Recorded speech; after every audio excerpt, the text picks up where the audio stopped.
Hello and welcome to Calling the Audible, the Division C podcast, or as Pease so eloquently put it, what do you call it? Awkwardly animated and resting bitch face. And I think if you've spent more than 30 seconds with either of us, you know who's what. Yeah, that should be pretty. If this is your first podcast with us, that'll be pretty clear. I think by the end of this first show, as we get going here, week 1 in the books.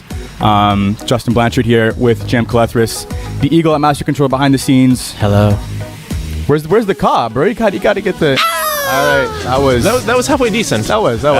So if you want to tweet into the show, tweet at EagleFPF, because neither of us will respond to our respective Twitters right probably now. Probably not. Yes. So speaking of not answering, Texas BareManz here. As we get into, I guess what we'll do is we'll call it kind of a rapid fire breakdown, if you will.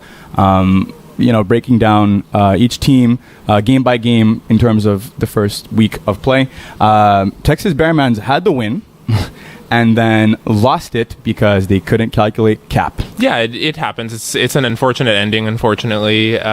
You think that someone's not going to show up, so you play a couple snaps and then they show up and it ends up putting you just over that cap ever so much. Like you're put in a tricky situation whether you want to either play as 5 or even if you're only 5, you're down and you don't want to have the score starting to tabulate against you.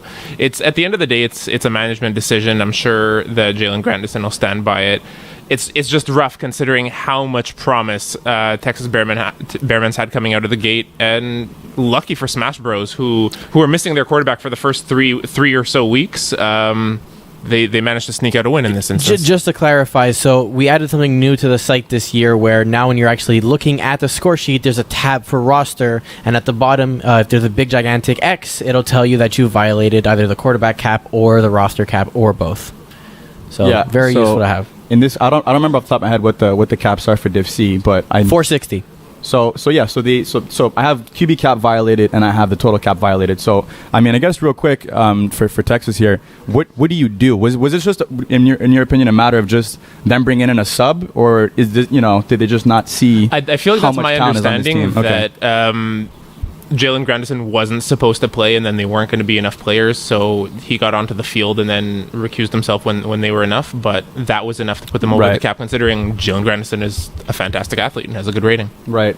So we hope, at least for them, that they will get that going as they move forward. And on the flip side here, real quick, Smash Bros, as you mentioned, very lucky, very fortunate to have this happen to them, if you will.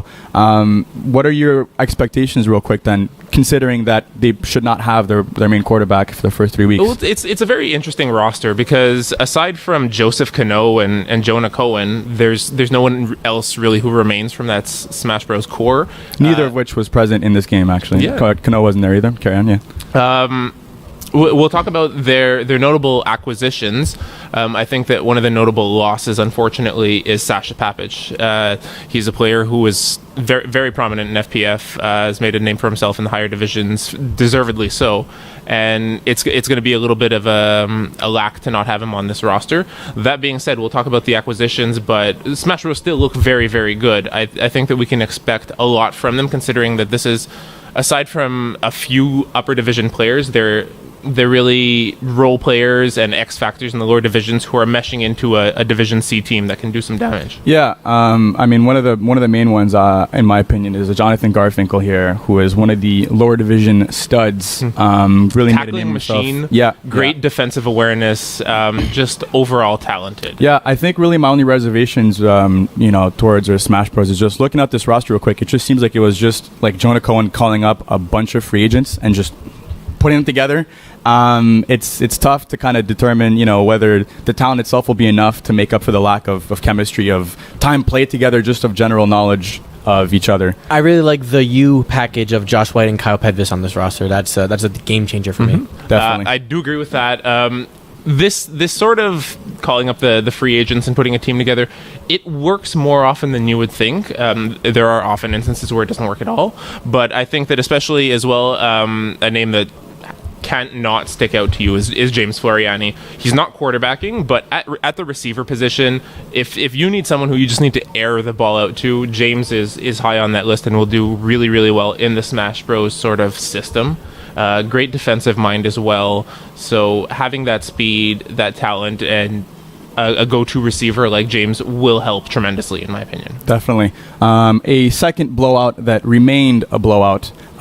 Friends in Low Places taking it to MVE 38-6. Before we transition Yes. to that, do you want to discuss the acquisitions for Texas BareManz? You can go ahead and start with that. Yeah, no problem. I can do that. Just because we were talking about the different Yes, additions for that's Smash Bros. On the Texas BareManz side, Quasi Gordon Mall and Khalil Kerr. Like I said, you can't you can go ahead. Yeah, you can't not talk about this. I think that where Texas BareManz had a lot of football IQ, and they had players who were great on both sides of the ball. They didn't necessarily have those game breakers, and Quasi and Khalil will more than compensate for what was missing before. They're both solid players on both sides of the ball, and the acquisition of Mike Roy as well. Whether it's going to be full time or it was temporary in this case, I believe that Mike Roy is the quarterback full time. Attitude issues aside, I think that this is a good team for him.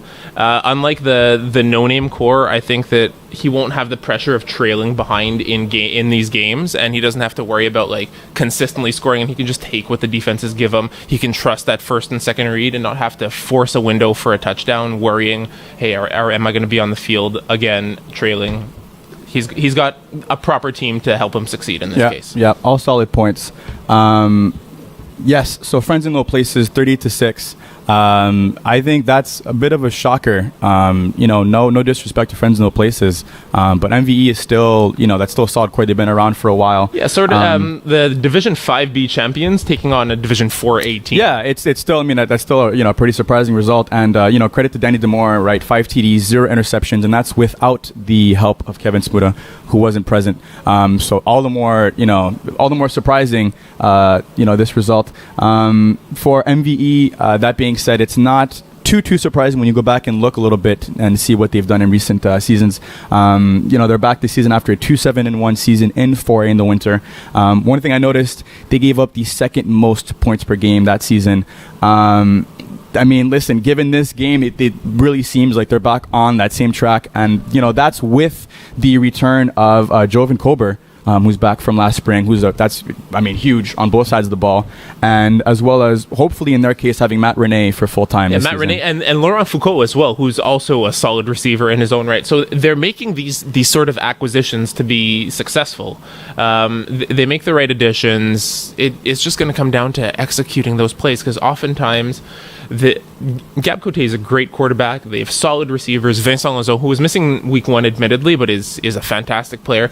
It just comes down to the difference between making that play and the drop, or being a step behind on that interception. And unfortunately, MVE suffer from that frequently. They seem to be the repeat offenders of lack of clutchness. Yeah, I would say. Yeah. And on Friends in Low Places, what stands out to you in terms of their roster? Not a lot, and I think that's very impressive. I think that Friends in Low Places are something like 30 under the cap for Division C currently. So Alex Holowak, who subbed in week 1 and will probably sub in week 2 while Kevin Smuda nurses his injured finger. Yeah, I think it's an injured finger. He's off for 2 weeks. That could take a while. Okay. As Alex points to Mocon.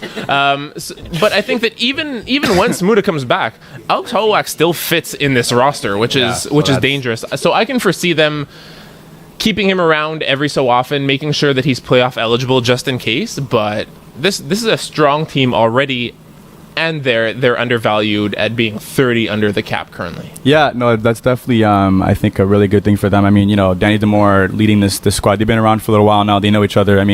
They're under the cap, but honestly, this is a very underrated team, and I would not take them lightly at all. Speaking of cores remaining the same from one year to the next, BearSkins, who take it to Red Wave 33-12. It's more the same for BearSkins. They still have that monster duo in Marco Bertoldi and Sasha Papic. They're able to get it done here. Is Sasha on the squad full time? He wasn't on the week 1 game. Listen, I would assume so. He's playing D1 as well, right? So So I guess that'll be interesting to see going forward. If he's there, that's obviously huge for them. If not, the drop off, I guess, from Bertoldi and Papic down to whoever they have next is a bit of a steeper one than most other receiving cores, but that doesn't take away from their ability to make plays, right? I mean, two amazing players can get the job done as well as 5 so-so players, right? Missing Connor O'Brien as well, but they've got the return of both Kevin Libman and David Stein, both great defensive minds on this team. Neil Ettinson's just been progressing quietly at the quarterback position and looks like one of the more natural pivots in Division C. Yeah, he's getting there. I mean, it really seems like every season more and more he's improving as Mocon wants to get in here. Well, I score kept their game Sunday, BearSkins. They got off to a great start, but they got to finish off games. They got to finish off their opponents here. They have, as you said before, GM, they have a good core of players. Lemmon's back in the fold. Stein can be back in the fold. If Connor O'Brien shows up, and that's a big question mark, if he'll be there for at least 5 games, if not more, if he's there, I think it makes their defense even more dynamic. But they got to finish off games. That's their biggest knock is in the second half, not as effective as they're in the first half. Do you feel, though, Mo, that they let up knowing that they had this sort of advantage over Red Wave, and Red Wave were struggling, so they didn't really put their effort into it? They did let up at one point. They could have easily won this game, with no issues, but they were having hiccups in the second half. And I think for Neil Edison, who I like a lot as a quarterback, he's got to find that killer instinct and apply that in a situation like it was on Sunday, so they don't have to worry about keeping teams in games if that's the case to be. All right, Thank you. Point there. And on the other side here, interestingly enough, Mario Pareca, only 2 touchdowns and 1 INT in this game before playing a monster game in Division B, pulling like a Simon Dagenet here with a great Division B game. Not a good comparison. An awful Division C game. Listen, he threw 35 touchdowns, 69 Ts last season with OTF. Never thrown more than 39 TDs in a season. He spent most of his career at or below 50% completion rate passing. Listen, he's known this group having played with #NoRegard in Division B. Is this a 1 week thing? Is it just what went wrong here for Red Wave? I think it's got to be a question of drops. I mentioned beforehand, just not really finishing the play in the same style that MVE had before, because Mario is a fantastic quarterback. Like you said, he has the chemistry with the Moses brothers. He has the chemistry with Jeremy Anderson. You just need guys like Matt Barsetti, Chris Olsen, who are solid role players and who really step up when needed to do it a little bit more frequently. Now, it's Division C. There's going to be no gimmies. There's very few teams in Division C compared to past, so these rivalries are going to be really intense, and every game is going to be up for grabs, so you need to make these plays. Yeah, another name that I think he'd be very... he should be looking forward to, I guess, or getting the ball, that would be Jordan Moses. Only 1 catch for 7 yards in this game. You got to let your players make plays, right? And I mean, a guy like Jordan Moses, you got to feed him the ball. No hit to Jeremy Anderson, who's still finished with a great stat line. And next up here, show me your TDs getting. I mean, listen, the score is 36-52 in Blue Chip's favor. It felt like it was so much more. I got there in time to watch a bit of it, and it just nothing went show me your TD's way. Unable to stop the run, unable to come up with a defensive stop at all. I mean, is this just a week 1 thing, or are there legitimate concerns here for show me your TDs going forward, in your opinion? It's really odd because on one side you have Blue Chips, who were at one time a Division B team, who were completely out of place. They dropped down in the winter to 4B, and they started to hit their rhythm there, and now it seems that they're hitting their rhythm again, whereas Show Me Your TDs seem to be lacking that a little bit. I noticed on the roster they have George Spano, and my question is whether they're going to transition him to quarterback and put Mike Adonna to receiver or not, because he was missing in the first game. But George Spano, who's a solid quarterback in his own right, might be the answer for this team. So I'm going to hold off judgment for now. Then again, Mike Adonna, 258 yards, 5 touchdowns. That's not bad stats from a quarterback perspective. He aired it out. It's especially the 3 INTs. And for me, really, it's defensively is they couldn't stop a nosebleed. And they made the most interesting decision to have Mike Adonna rushing Jordan Mitchell. No. Why would you do that to yourself? I mean, listen, no hate to Mike. You know, he's a good player, but you know, I think it's fair to say he's maybe lost a step over the past couple of years, and especially against a guy like Jordan Mitchell. Who excels at throwing on the run. Exactly. Is oftentimes a run-first quarterback because of the deep threats you have on blue chips. So what he'll do is he'll send a lot of guys deep, and the defenders will pick them up, and then you have all that real estate to run on. So, I mean, can you blame him? Yeah, no, I mean, listen, I definitely, I'd like to see what Shamir TDs can do at full capacity. They do have Mendy Cardachon and Maxime Alexis Gaumont, another notable addition to this team. Well, but these two guys here, Max and Mendy, weren't present in the game. They are on the roster. Maybe that could help defensively, especially with Mendy back there playing safety. But man, was this just an ugly one for Shamir TDs all the way through. As we move along now to, of course, your game, Royals 38, Impeccable D 35.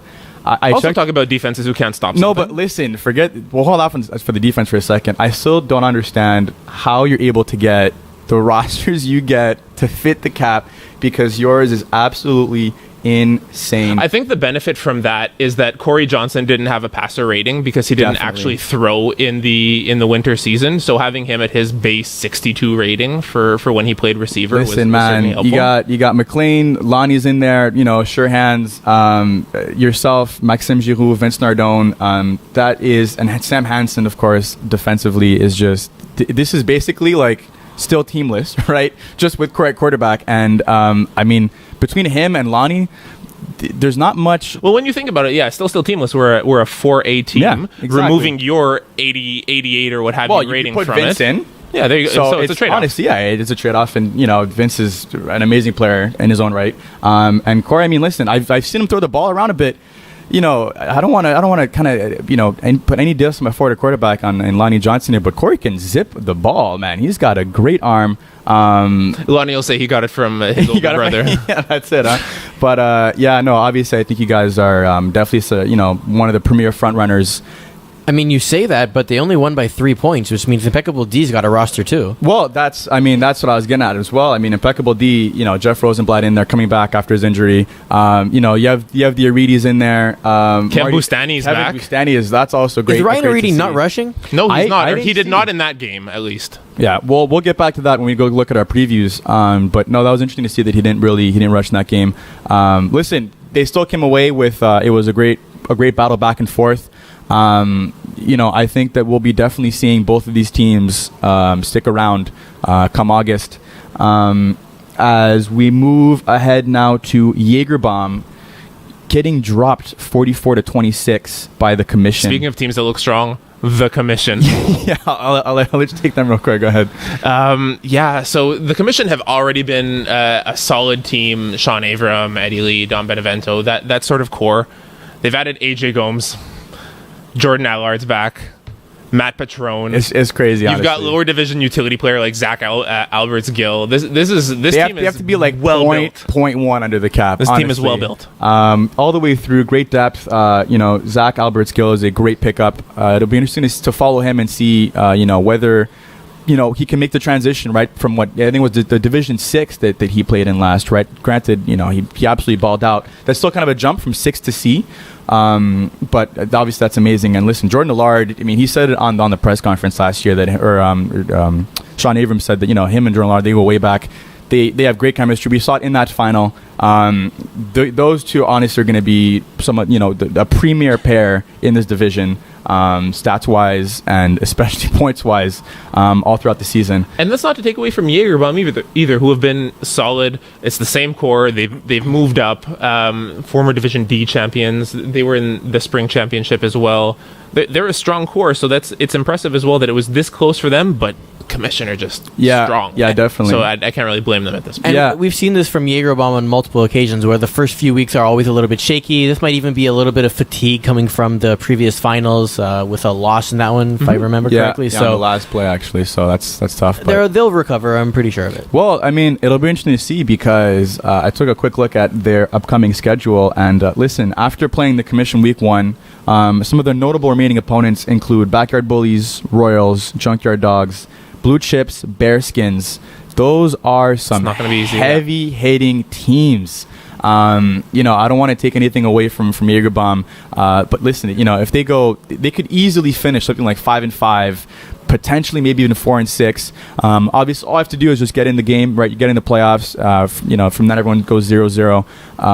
But that is tough. It's an uphill battle for sure. Definitely. And as well, another team facing an uphill battle. NoName, 25-0 loss to Junkyard Dogs. Yannick Dawson at quarterback.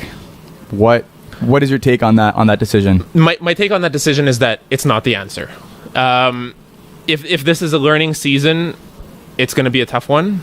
If it's Yannick wanting to play in a higher division and sort of develop that, that's fine, as long as NoName are going into that knowing that as well. But I mentioned earlier on in the podcast that NoName previously struggled because they would give up a lot of points on defense, and now not being able to put up points on offense. So is this an addition by subtraction in the sense of they added Yannick Dawson to replace, I think it was Mike Roy previously, It's right? got and addition by subtraction was the word, the phrase that was in my head, except they didn't really add by subtracting. Honestly, I mean, you know, he's a good player, but it hasn't really worked out for him, especially in recent seasons. You know, he went 3-9 in the few games that he started. My understanding was also that it was supposed to be Doug McKernan playing quarterback for this team, and then he could not commit because due to softball issues. Hold on, we have Mo Khan in here again. I watched that game with NoName. And I believe Yannick Dawson is coming off a pretty severe injury to the upper body. So he isn't as healthy as he once was. So some of his throws, which watching on the sidelines, looked awful, like comparable to like a Division E quarterback. And I think for NoName, whether or not it's an upgrade from Mike Roy, I think we need a bigger sample size than what they have. But let's not forget, guys, towards the end of last winter season, they went on a run. And put on they did. They put on some wins together. And let's not forget, they upended the commission and nearly got to the conference finals, losing the last 5 plays. Yes, but all that being said, your quarterback makes a huge difference in any of that. And I mean, if you can't put up points, and this is a totally different conversation we're having if it's Doug McKernan behind the pivot. Of course, absolutely, 100%. Yeah, it's not a kind of a selection of Yannick Dawson. It was a removal of Michael Roy, and so basically he's the filler more than anything else. Yeah, that'll be, man. Listen, I hope for them they can get it together, because it just sucks to see a defense. You know, I mean, judging based off this first game, play so well and not be able to score points. That is really tough on a team. And for Junkyard Dogs, what are your expectations for them? I'm not sure, because I heard that the preseason sort of chatter was that Carm Police had joined this team. Okay. He's not on the roster, and it looked like Jacob Burnett, who was not supposed to be on this roster, was on the roster. So Jacob Burnett is back to his chemistry with Jordan Rossi. Jordan Rossi's looking in old form. Jason Rossi behind as quarterback, back in old form as well, effectively spreading the ball. They look really good. Whether Carm's going to join this team as well or not, we'll touch back on in the coming weeks. But it's going to be interesting to see. Yeah, I mean, you know, this is Junkyard Dogs have been solid, really, in seasons past. They've always put up a good fight whenever we played them. I'd say some pretty good expectations for them moving forward, especially if, as you mentioned, Carm Police is able to get in on that squad. As we move next now to... So the only prep I did for this next game was Justin can fill us in on the ass kicking. Listen, that was honestly what I was planning on doing, as Backyard Bullies take it 32-12 to home for the Hollandaise. And more humiliating than this, than the scoreline, is the fact that we scored the last touchdown on the last play of the game. So it wasn't even... I mean, it's you know, the score doesn't show it was close. It wasn't even as close as the score shows, as Vinny Guilano, Rich Humes and company just absolutely just mopped the floor with us. And to add to that humiliation as well, they weren't even playing their best players at all times. Like, they were subbing in and out, right? They had Vinny came in a drive, he sat out a drive. Steve Sander came in a drive, he sat. Like, the depth on this team is just absolutely insane, that Rich can just plug and play, you know, plug in whoever he wants and just move up the field with such ease. And even with their lesser known, and I say that in air quotes, players on this team, like Jonathan McQueen and Dan O'Connor, both guys over 6 foot, big physical receivers, big bodies. Alex Moreau, who's like the upper division utility defender who will fit in any system and excel at it. Backyard Bullies are great.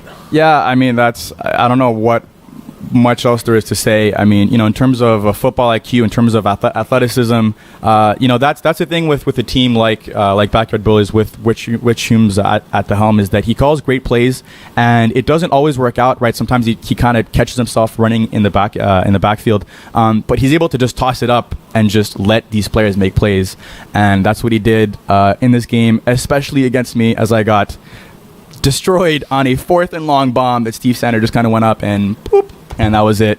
That pretty much summed up our game.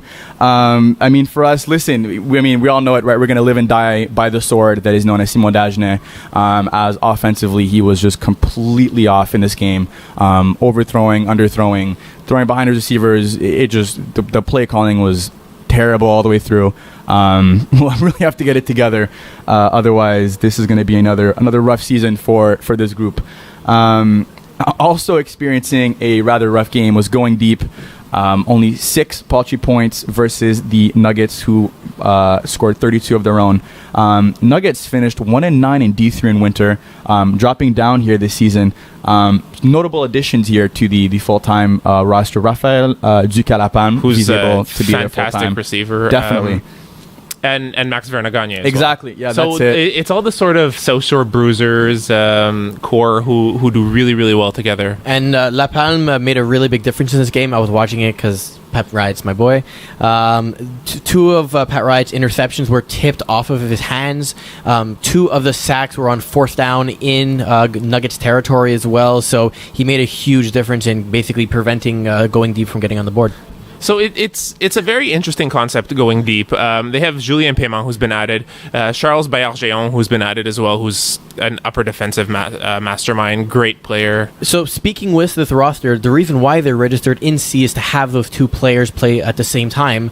That being said, they have enough cap, if you actually look at the roster for this game, to fit in Division D. So I don't really understand the logic behind that. Yeah, and I mean, that's exactly it, right? That might be a little bit more fitting. I know that in the past as well, they've had players like Enrico Pierre who have played with them, who, if you need to compete in C, I think that like right now this roster is not enough. It's absolutely not enough, and you need to ask Enrico to come to these games ASAP. Yeah, he's someone who fits in with this core of guys who all have that same sort of background and mentality.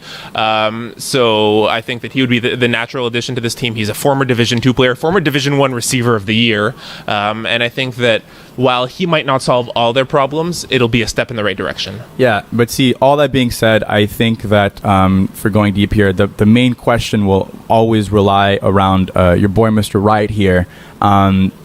It's been tough. It's been a tough couple of seasons. We say Riot, but it's Pat Riot, right? Like his last name's Riot, right? Well, it's for Patriot. Correct. Mm-hmm. So anyway,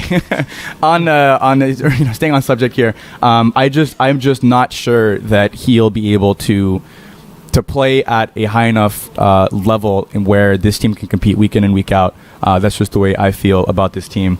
As for Nuggets, what are your quick thoughts here about them? I'm happy to see them succeeding again, considering they've had these rough sort of up and down patches. They had the stint in Division B that went really poorly. Then they did well in Division D or Division 5. They move up, they do poorly, they come back down. They're a little bit of a better fit. So it's always nice when a team is succeeding and is on the up and up. Admittedly, this is not the best example for their progress. Fair. True. But it's a start, and considering that, like Justin mentioned, they previously went 1-9. At the very least, they have their one already. Yeah, exactly. I mean, it's also week 1, right? I mean, a bunch of this stuff can change by, week 5, 6, whatever. But it's definitely a good start for them. As we move right along into our previews, the first game here, Friends in Low Places taking on Impeccable D. Who you got and why? This game really interests me because they're both teams that have a similar sort of offense, similar defense. They're key players from lower divisions who excel really well together. They've meshed well. Former receivers who have turned to the quarterback position in both Jeff Rosenblatt and Danny Demore. I find it really, really difficult to peg this one with a winner, but Friends in Low Places right now, I mean, if Kevin Smoot is back, that'll just cement my my prediction. But even if he's not, with Young Hollow filling in, I like Friends in Low Places right now. There's just something about them. They've got the great sense of size, speed, and Danny Demore just is doing well. Yeah. Like, no, not even to be offensive, but I'm legitimately surprised how good a quarterback Danny Demore is for what we've seen in him previously. Like, it seemed like last season when he started playing full time, it took a switch, and he hasn't looked back. Yeah, no, those are all good points. I think my heart wants to say the same. My head's going to go in the opposite direction for two reasons. Number one is the fact that Danny Demore, listen, he throws the ball well. He doesn't have the best arm, but he loves to run. 61 rushing attempts last season as QB of this team. If Ryan Aridi decides to rush... That's fair. Coming off of playing Impeccable D, I didn't think because Ryan didn't rush. But they have that's that the at thing. their ability. If they have Ryan Aridi rush, I really think that he will have a lot of a tougher time, I think, getting the kind of plays that he likes to... Pac-Man. Yeah. Listen, I don't know if it's going to be to that level. I mean, Danny's, he's still got some moves on him. And, Ryan... likes to kind of gamble a little bit with his rushes sometimes. He'll go full speed dive, and then if he misses it, right, Danny has all D to throw. But if Ryan is able to play the way that we know he can play, rusher, that'll be really huge in terms of slowing down the Friends in No Places offense. And secondly as well, with a guy like Danny Demore at safety, one of the most underrated safeties, I think, in the league, honestly. The dude just has the wheels you need to play the one in a safety position. That isn't Jeff Rosenblatt's game, though. So in the sense, it's like, I'm not sure that Friends No Places have, if Kevin Smoot is not there, the size and the speed down low, right, down in the middle linebacker position, if you will, to really slow down the kind of offense that Impeccable D have, which is check it down to Jad Aridi, who then jukes out five guys and then makes his way to the end zone. Aside from Dan Farragut, there's not really a lot of size on the Impeccable D, though. And Friends in Little Places have Justin Santillo, who's like 6'12". Well, he's like One more time. 6'5", but not a lot of size in the Impeccable D. No, I think Justin Santillo is like 6'5", but yeah. he's still a tall guy. And even without Kevin Smoota, you still have that size. Yeah, no, definitely. It's more a matter of I don't know if they match up necessarily particularly well against the style of offense that Impeccable D have. Listen, I guess we'll revisit this. Yeah, we'll see how it goes as we move along to the next game here. Show me your TDs versus Home for the Hollandaise. I put it in just because this is two teams I think that expect to be better and are facing 0-2. What are you seeing happening and why? I really don't know. It's like they both could lose this game. You know what I mean? And that's exactly like, it. And I feel like on paper and in my head, Home for the Hollandaise should be the natural winner of this. Yeah. But then I remember that they have Simon. That's it. And Mike Adonna knows exactly how to play against Simon, which is just stand there.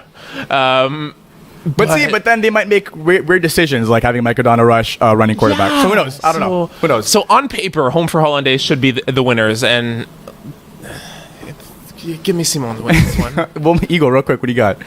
No one won. That's what I'm telling you. No one wants to pick this game. I want Show Me Your TDs to win, but I feel like Home for the Hollandaise, from a roster perspective, has like that one better playmaker that's going to kind of bring them.